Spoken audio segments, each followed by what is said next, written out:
Right, so I've come up with a little change of plan. I was going to fit new brake calipers because this one, this side, quite often fails the MOT initially every year because it's sticking a little bit. So I bought two new ones that I was going to swap over.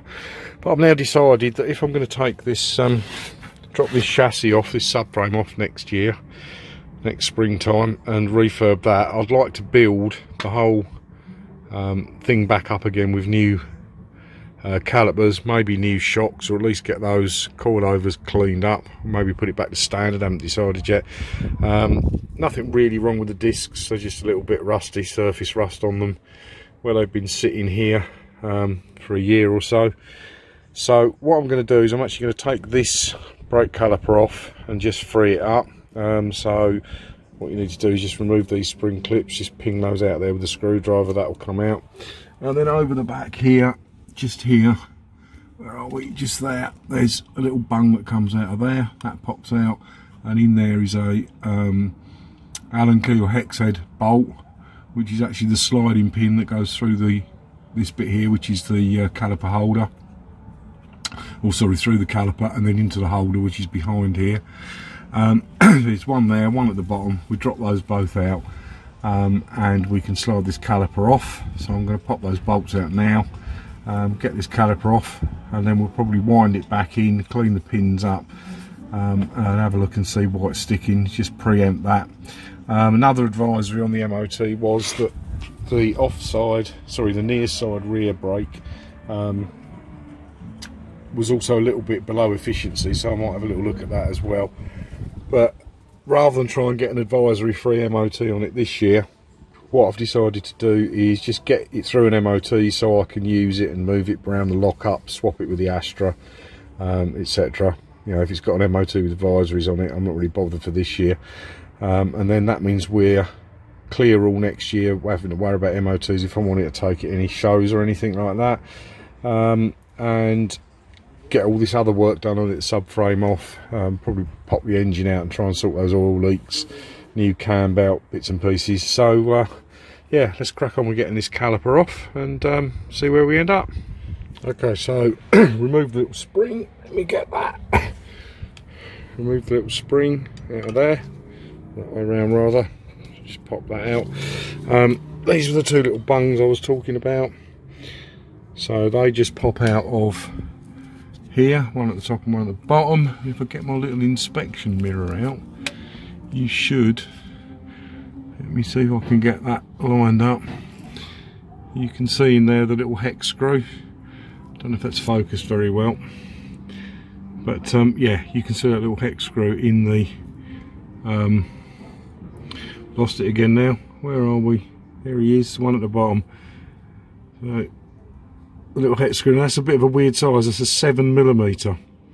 None of my standard Allen keys would fit it, hex keys, but I found a socket which I've attached to my little device here. So excuse me, dry throat. So I've got one of these electric ratchets from Sealy, not sponsored by them at all, but seen other YouTubers use them. They're really good bits of kit, so I'm going to use that to undo those two bolts. Also realised there's a little clip up here, so if you look in here, it's a little spring clip there, which holds this brake pipe into the shock absorber leg there. So we need to take that out because obviously we need to swing this caliper out of the way, and also we need to support the caliper up on something just so it's not hanging on that brake pipe. So I don't know if I can do that live on camera one-handed, probably not. Just going to use a screwdriver in there to just pry that out. It's not going to go one-handed, I'll do it off camera, and I'll show you what it looks like when we've taken it off. So I ended up using just a pair of long nose mole grips to grab that clip and just give it a tug out of the way. To show you what the clip looks like. So that looks like that, and it was slid in. Where was it slid in? Yeah, it's just slid in there. It goes into the groove on the brake pipe itself, into that groove, just to hold it into that bracket. So as you can see, I've now pulled it away from the bracket and it's now free. So let's get on with undoing these brake caliper bolts and get this thing off. So that's the two slider bolts out. You can see they're a little bit grubby. little bit gunged up, so we'll give them a good clean, give the holes they go into a good clean. So you can see now we've got the caliper out. I've just sat him up there for a minute. You can see it's pretty dirty, pretty gungy. This here is the hole where one of the bolts goes through. There's another one on the other side there, so that's the slider goes through there. I'm going to clean that out with some brake cleaner, clean those slider pins out, and then possibly, so this is the brake shoes, that just pops out of there.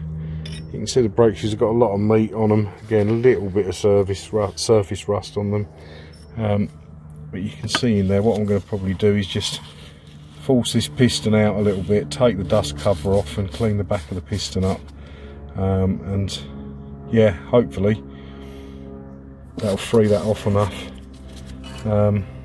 Maybe give the discs a little bit of a clean up with some brake fluid and a scotch pad or something, but I think that should do the trick. It has done about the last 2 or 3 years on the trot for the MOT, because this one always on this side always seems to stick for some reason. So I have got 2 brand new calipers to put on it, but I'm going to leave that until next year when I do all the subframe and everything. Just want to get it through an MOT so I can legally move it backwards and forwards between my lockup and my driveway and maybe get some use out of it. So what I've done here is I've put this piece of wood, just a block of wood, in between the caliper and the piston, because what I'm going to do is jump in the car and gently put my foot on the brake to ease this piston out a little bit. Obviously I don't want it to pop right out, because otherwise it'll just chuck all the fluid out everywhere. So I just want to get the piston out a little bit and then wind it back in. Maybe look at taking that dust cover off and giving the piston a clean, the exposed bit a clean, but we'll see how we get on. As I say, just put a little block of wood in and that stops the piston flying out. Right, you can see now I've got this, got the caliper there. I put it on this upturned tub, and if you look here you can see that that's now out a little bit. It's about the width of the wood. Took about 4 or 5 pumps on the brake pedal to bring that out.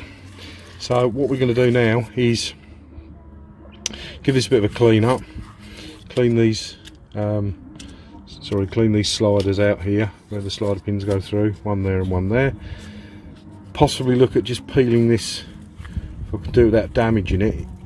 It's not actually a seal, it's just a dust cover, so maybe peel that seal back and just give that a clean under there, or I might just leave it and just push it back in, pump it out again, push it back in, pump it out again, just a couple of times just to give it, just to free it off. It did seem fairly free, so it's probably just the slider pins that are gunged up that are stopping it from sliding. But yeah, we'll give that a go, cleaning that up, and see how we get on, and I'll show you when we're done. Right, so as you can see, I've given the pins a good clean, so they're nice and clean now. Also blown the holes out in the caliper here, put some brake cleaning fluid through those. So now what I've done here is I've set this up. I need to wind this piston back in from where we pumped it out.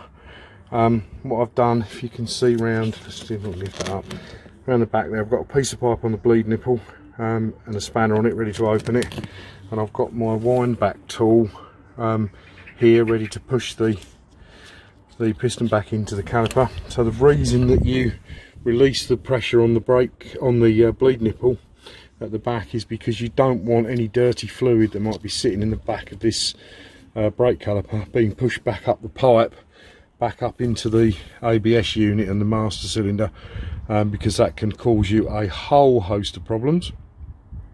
So we'll release the pressure, we'll release the bleed nipple, we'll wind this back. Now just need to point out as well, these don't actually need to be wound back in. I know on the Insignia and the Vectra Cs, these calipers need to turn, rotate as they go back in to the piston body, to the caliper body, but this one doesn't, so I'm hoping it's not going to rotate, but it's just an easier thing to use. You can use a G clamp or something clamped across here with a piece of wood and pressing on the piston, or clamped on the back and squeeze them together, but I'm going to give this a go and see how we get on. Okay, so that's worked quite successfully. I ended up putting a ratchet on the end of there with a socket on it and wound it in because it was easier than using this handle. Wound it back in. As you can see, it's back in there now, so I need to release this tool. Got quite a bit of brake fluid out, that's what's in the bottom of the bottle there. Don't know, a centimetre or so, if that. Need to check the reservoir, make sure we've got enough brake fluid in there.